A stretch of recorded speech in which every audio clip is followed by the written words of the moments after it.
So, in conclusion, how can we view the affirmatives case in the full respect that it deserves without fully crediting the information given?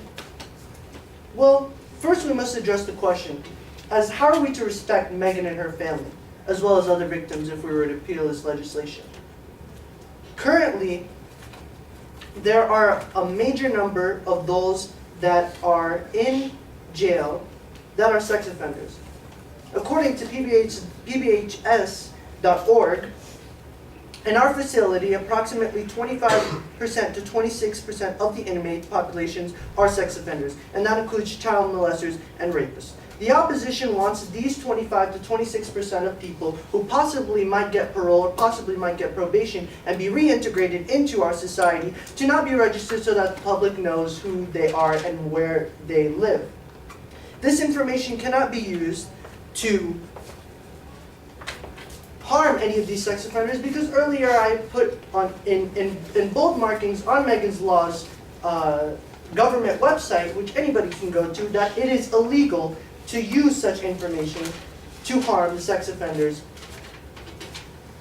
The opposition first started talking about my first speech and brought up the Constitution and the government and how these sex offenders have constitutional rights that should be protected. But I would like the opposition to look at the Constitution specifically. Where is the right of privacy supersede over the government's right to notify others or the government's right of understanding where criminals are? The opposition also starts talking about how once a sex offender gets out of jail, they have, magically paid their debt to society and that everything should be fine and that, hey, you were a sex offender 10 years ago, but it's okay, let's hold hands and just walk together. Well, it's not the case. We don't live in a world like that. When you go out to fill a job, the opposition seems to forget that if you have filled up a federal crime within the last 5-10 years, you have to tell whoever you are applying to that you have committed a federal crime, even though you have already done your time in jail. That means if you had a DUI, even 5-10 years after, you're still part of the registry and you still have to say when you did a DUI. Is that in its case the government's way of taking our right to privacy? Absolutely not. It's actually protecting the employer, and that way he who knows he's hiring. The same way with Megan's Law. Is this a law just to get every sex offender on the street and kill them once we see them? Absolutely not. This is a law to protect the neighbors around the community, to know who these sex offenders are, and to shield their children from going or having activities with these sex offenders. A big part of how these offenders commit their crime easily is most relative on Megan's Law website itself. It says, and I quote, "Most child abusers find their victims by frequent places such as schoolyards and playgrounds." Now, how are these parents supposed to protect their children if their children are always going out and always playing and always going to the school and always going to the park? Well, that is the point of Megan's Law precisely.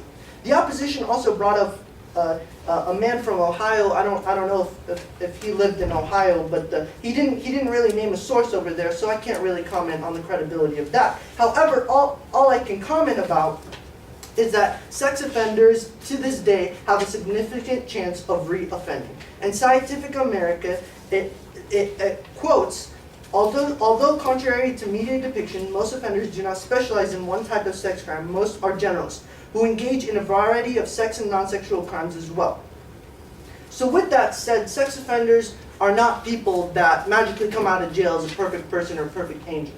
We have to watch these people. We have to be careful around these people. We have to understand that our children are not in a safe place. We don't live in heaven.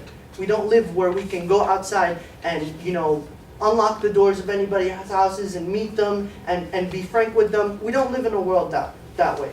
We live in a world where we need to know who we live next to, and we live in a world where we need to be safe and cautious with our children. And hopefully, I've persuaded you to believe that the opposition does not have a strong affirmative case to why we should repeal Megan's Law. Thank you.